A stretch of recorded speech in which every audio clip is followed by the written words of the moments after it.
magpatuloy. Tayo pa na manalangin, tayo po yung upo. Ang iba, itaas yung mga kamay para dito tayo sa ating Panginoon Jesus. Lord, nakilang Diyos, mga salamat sa lahat, Lord God. Ikaw ang provider ng lahat. Ikaw ang may lalang ng langit at lupa, Lord God. Salamat, Lord, sa pagkakataon ito, Lord God. Kita mo ang puso ng bawat isa ng ito, Panginoon, Lord God. Ganun din, Lord God, sa inanaing ng bawat isa. Ikaw, Lord God, ang nakakaalam, Panginoon, Lord God. Ano man ang ginagawa, Panginoon, Lord God, sa mga politiko o sa iba pang mga namumuno, Panginoon, Lord God. Ikaw ang nakakaalam o tama o mali, Panginoon, Lord God. Hallelujah. Dalangin namin naman, Lord God. Ang kalooban mo lang ang masunod, Panginoon, Lord God. Hallelujah. Alam namin naman na ikaw ang nakakaalam sa puso ng bawat isa, sa isip ng bawat isa. Salamat, Lord God, sa pagkataong ito na sama-sama ang bansang ito na patuloy, Panginoon, Lord God, tinataas ang pangalan mo, Lord. Hallelujah. Dalangin namin naman ang bawat Pilipino, Panginoon, Lord God, ay magkakaisa sa isang Diyos na dapat lang sambahin sa Espiritu at Katuwanan, Panginoon, Lord. Salamat, Lord, sa pagkataong ito, Lord God, pagpatuloy ng gawain ito, Lord. Ikaw po, Panginoon God, nakakaalam, Panginoon God. Lord, i-bless mo, Panginoon, ang bawat mamamayan na narito, Panginoon God. Ang bawat Pilipino, Panginoon Lord God, na narito, Panginoon God.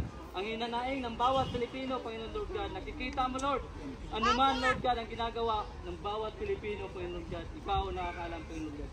Kalooban mo lang, Lord, ang masunod, Panginoon Lord. Hallelujah. Tanging pangalan mo lang, Lord, ang aming tinataas. Pinupuri ka namin, Lord, sinasamba ka namin sa lahat, Panginoon, na ginawa mo sa buhay namin. Hallelujah. Ganun ni Lord God, sa buhay, Panginoon Lord God, na naming Presidente Duterte, Panginoon Lord God. Nakikita mo, Panginoon Lord God, ang kanyang kalagayan, Panginoon Lord God, sa pagkataong ito, Lord God. Hallelujah. Dalangin namin naman sa kanyang kalusugan, Lord. You are the great healer, Panginoon Lord God. Hallelujah.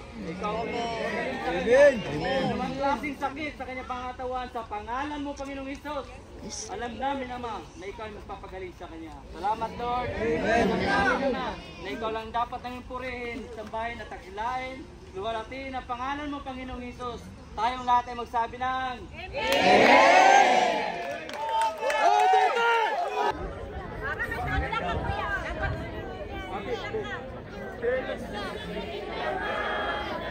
Alam ng puso, sarili mo'y buhay. Lupang hinirang, luyan ka ng mag-ibig. Sa manlulupi, di ka masisiip. Sa dagat at bundok, sa simula, sa langit mong lugaw. Manilang ang mula at awit sa paggayang minamahal. Ang kisap ng watawat mo'y tagumpay na nagniningning. Ang bituin at araw niyang kailan pa may magdidilim. Lupa ng araw ng ay nagsasinta. Buhay langit sa piling mo. Ang ibigaya ng may mga api. Ang mga kainang dahil sa'yo. Duterte! Duterte! Duterte! Duterte! Duterte! Duterte! Duterte! Duterte!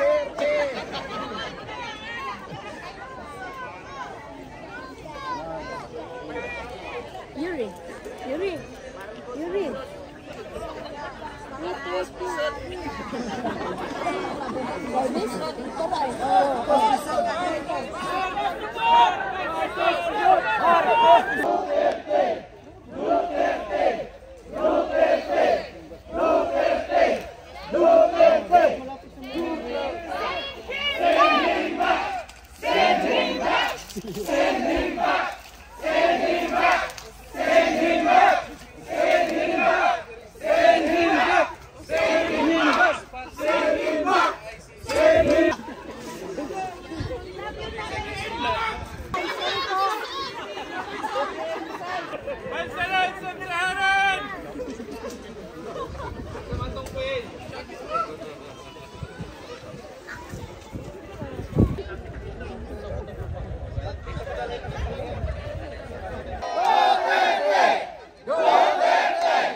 dala ko sa akong emosyon, pero unya, kita na ko. Okay na.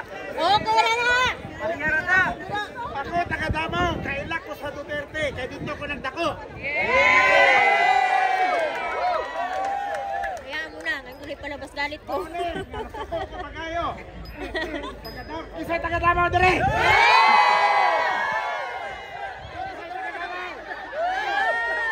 Double lahat. Ay, taga Sibol, yapin! Kaya double lahat. Ay, double na tanan! Sibol! Dili, taga Davao, masuporta kay Duterte.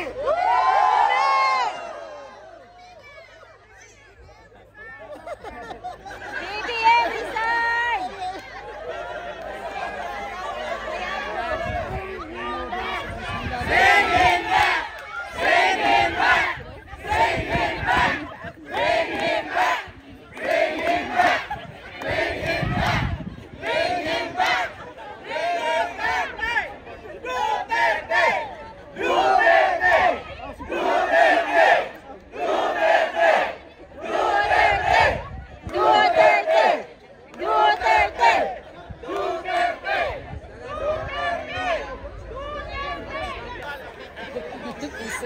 Abot mas pisot.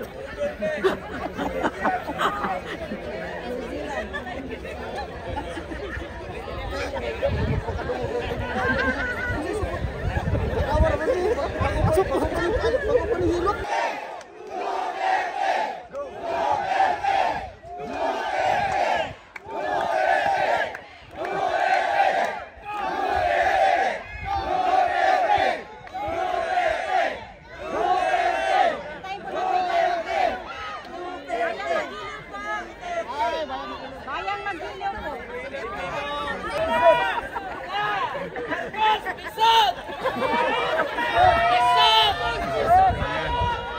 Kapwa ko OFW dito sa New Zealand. Ilinaw yung sasabihin natin.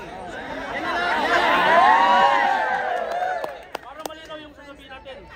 Ngayon, sarapan mo.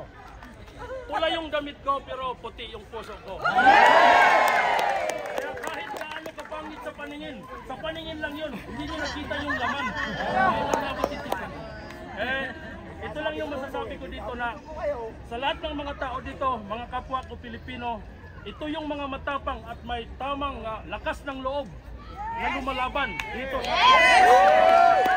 Kaya, pasalamatan ko yung nag-organize dito ng mga tao na buwang loob nila at saka yung mga sumusuporta dito sa pagtipon-tipon. Kaya ang punta natin dito bilang pagpapakita ng suporta doon sa ating pinuno na ginagago ng kasalukuyang Pangulo. Sa totoo lang, lahat pinuprotektahan natin, pati yung kabataan natin para sa kinabukasan. Pero binalasubas nila. Ang isang problema sa Pilipinas, ang presidente natin, ginawa niya sa buong panahon niya. Halos tinudos niya at saka nakalas yung buhay na 30,000 katao. Yun nga yung sa balita na yun yung isang kaso niya ngayon dahilan kung bakit andun siya sa ICC. Pero yung mga tao na yun yung mga dapat mamamatay. Kasi yun yung makakadisgrasya pa ng mga buhay. Tama! Pero hindi nila tinitingnan yung resulta ng mga tao na yun na pinabatay. Maganda naman yung kinalalabasan pagmamatay yung mga tarantado na maaaring makaepekto doon sa mga matino. Kaya ito lang yung kasi marami man tayo dito, marami mang tao dito. Yung unang natin kahapon, nakita ko rin sa Pilipinas na si Basti Duterte nagpasalamat sa taga New Zealand yung suporta natin doon. Lalo na ngayon makikita niya uli dahil nag-multiply tayo ngayon yung kahapon.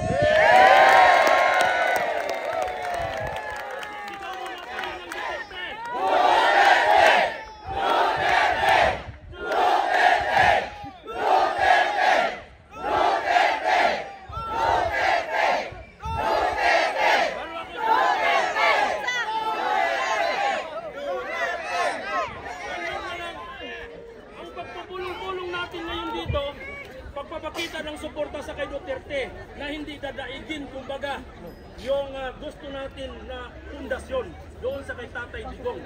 Pero may pilit na bumibiga. So ang masasabi ko lang dito, kasi itong suporta na ginagawa natin, hindi lang ito pagpulong-pulong, kundi iparating natin sa kanila, pati na rin gagawin na natin yung kumpanya, yung kumpanya nila, Campin. I mean, yung pagkampanya sa kanila. Kasi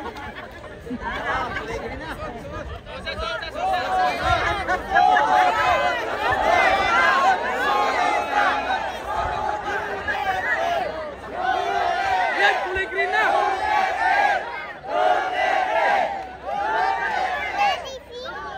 Daddy is coming there.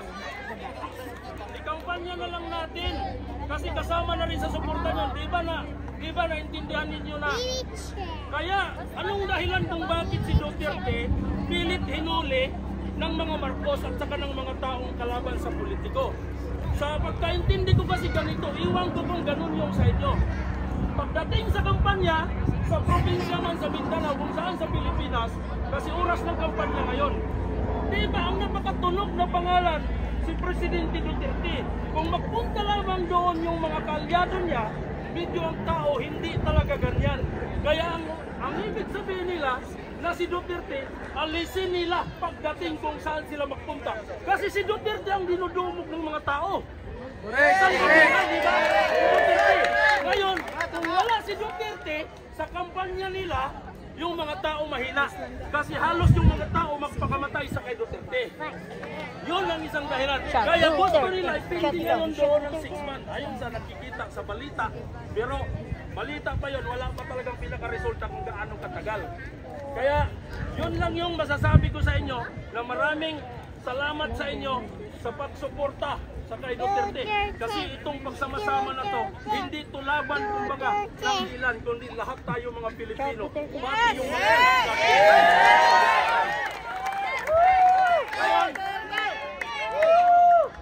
ako, araw-araw, gabi, tuwing umaga, nag-away na kami minsan ng asawa ko. Kasi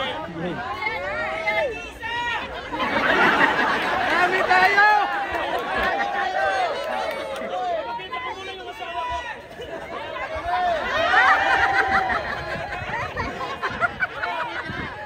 Tanggap ko naman yun, marami daw nagsabi. Kutsilyo daw ang ginagamit ko. Sabi ko hindi naman kami kumbaga kriminal. Ayaw, cool. Sabi niya kasi, bakit ka kasi nakikialam sa politiko na yan, na parang umaga-umaga pa, ikaw na nagtutak dito sa bahay. Kasi ginigising ko na lahat yung dahil kahit gabi, marami daw akong kalaban. Sabi niya, hindi ka nag-isip na may mga anak ka, tapos maraming banta sa iyo sa Pilipinas. Kasi kahit sa amin, taga Surigao po ako. Ako yung nagpa-vlog doon sa kay Barbers, na sinasabi ko doon sa kay Barbers, na yung panahon ni Duterte, nagsuporta ka. Ikaw yung speaker ni Duterte kasi kami taga Surigao. Sabi mo doon sa kanya na napakaswerte natin sa Pilipino. Dahil mayroon tayong presidente na katulad ni Duterte, may doong tabang at malasakit. Duterte! Duterte! Kung gusto nyo, sabi niya kung gusto nyo, kung ako ang tatanungin nyo, kung bigyan si Duterte ng 10 years extension, 100 years daw ibibigay niya. Pero wala pa nga, gusto na niya patayin si Duterte. Kaya yun ang ibig sabihin ko na, yung mga tao na yon, ano lang sila, kung saan yung doon sila lumilipat, parang wala silang prinsipyo. Yun ang tatawag doon. Balingbing!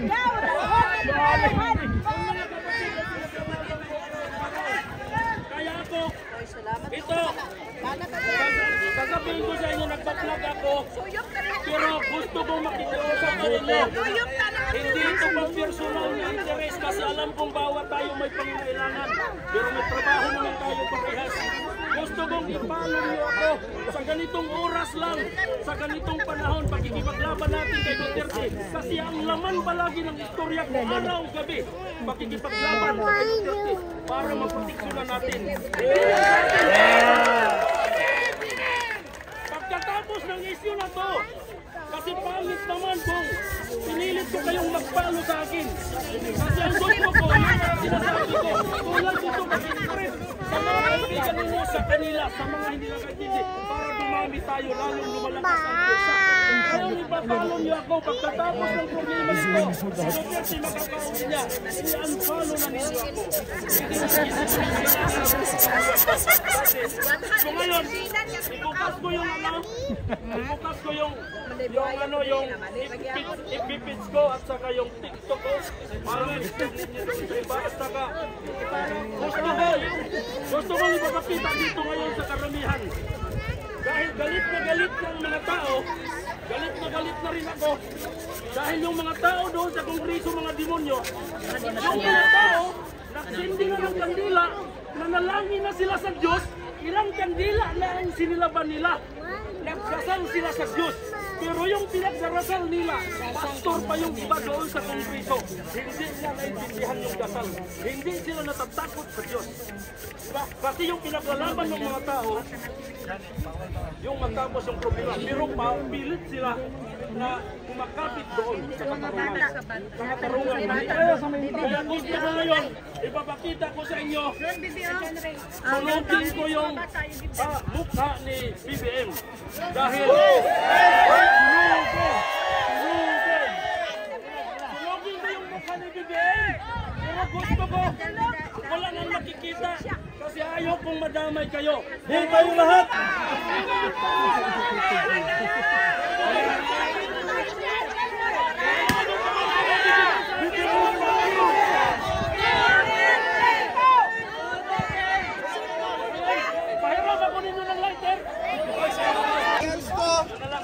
Pwede ko ba ma-request?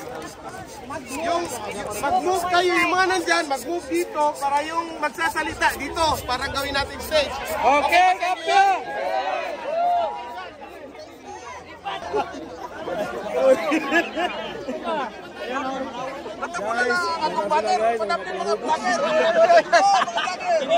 Yung banner!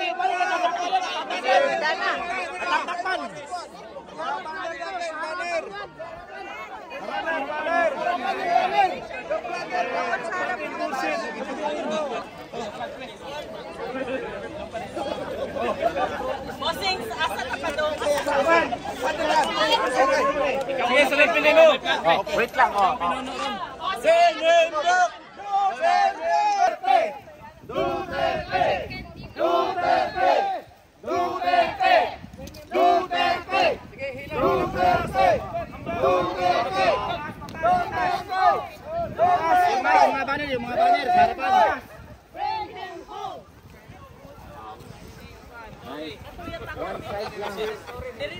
Isa lang daw kasay. One side lang.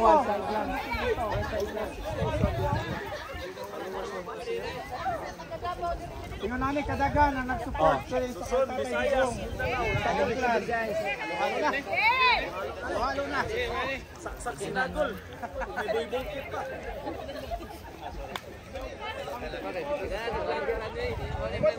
Halo sa nandre guys, vlogger ha. Nag-vlogger na lahat. Baka yung lasal may sabot. Yan!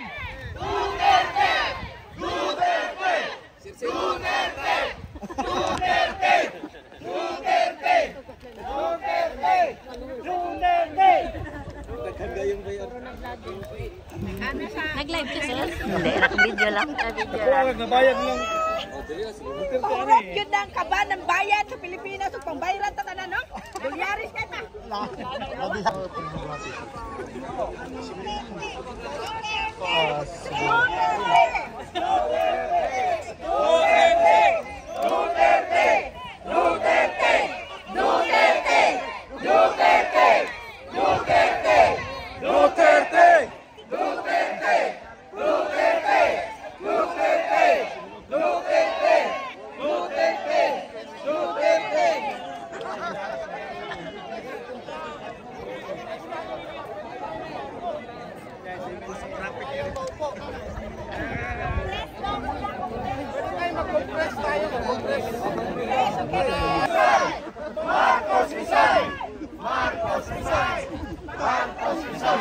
Marcos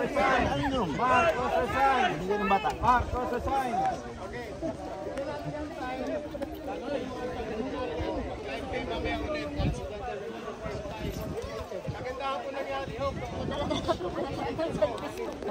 Parehas na!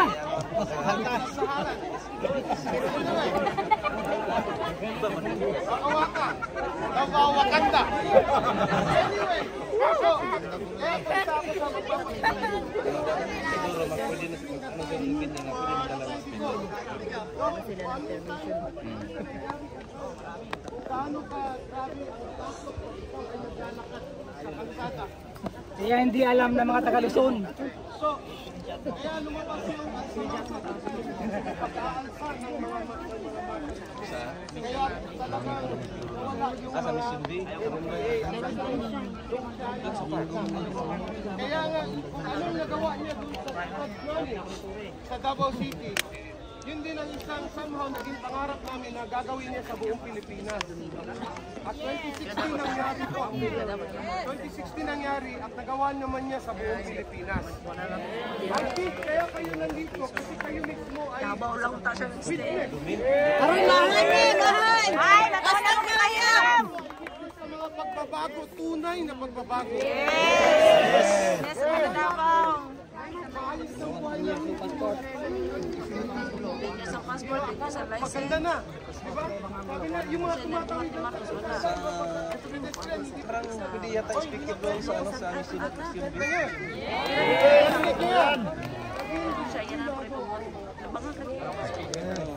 kaya nung nakita natin ninuli yung tapo natin. Disiplina, Duterte! Yes, magdala sila.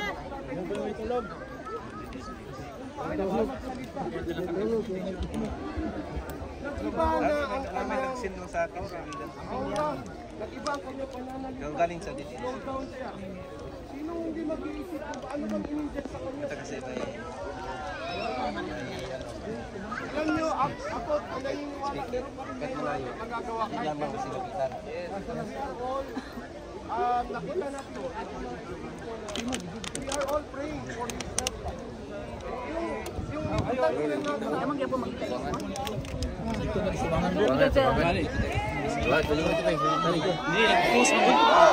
Bring him home! Bring him home! Bring him home! Bring him home! Bring him home! Bring him home!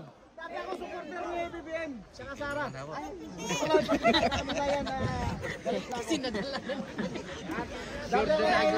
BBM Sara kasi naniwala ako sa unity. Bago ako magpatuloy ko siya, ikaw nagtutundo.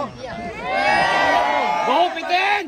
Paalala lang, wag muna tayo magsunog ba? Wala magsunog, yeah. Gunting sila magsunog. Pero, lahat ba nabudol?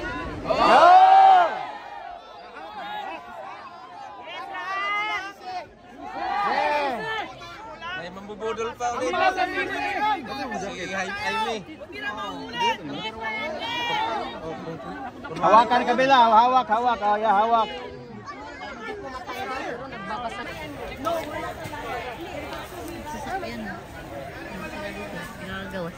Dire sa tayo, baby.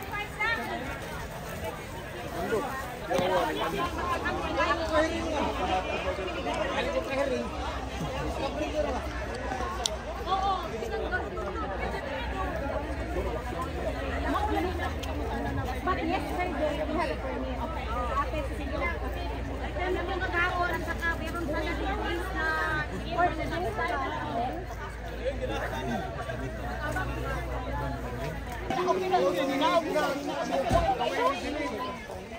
There also. Now, hindi ba magsipag-uwian ha? I-request ko naman kay Bossing dyan na walang uwian! 5 minutes, mag-picture taking kami, mag-chant lang kami ng bring him home or do 5 minutes, uwi na tayo. Okay. Dalhin natin yung ating message sa kabila. Huwag natin iwan dito kasi one day lang, $50 pa.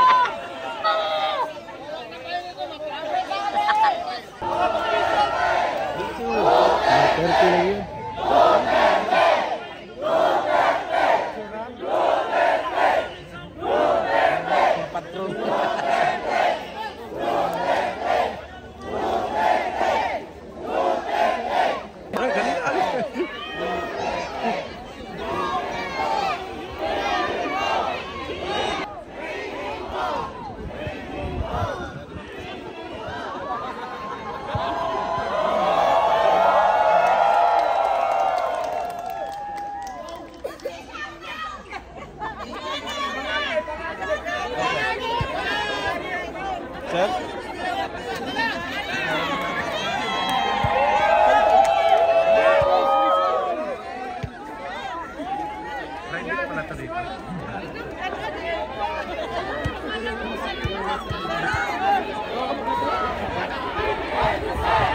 Bring him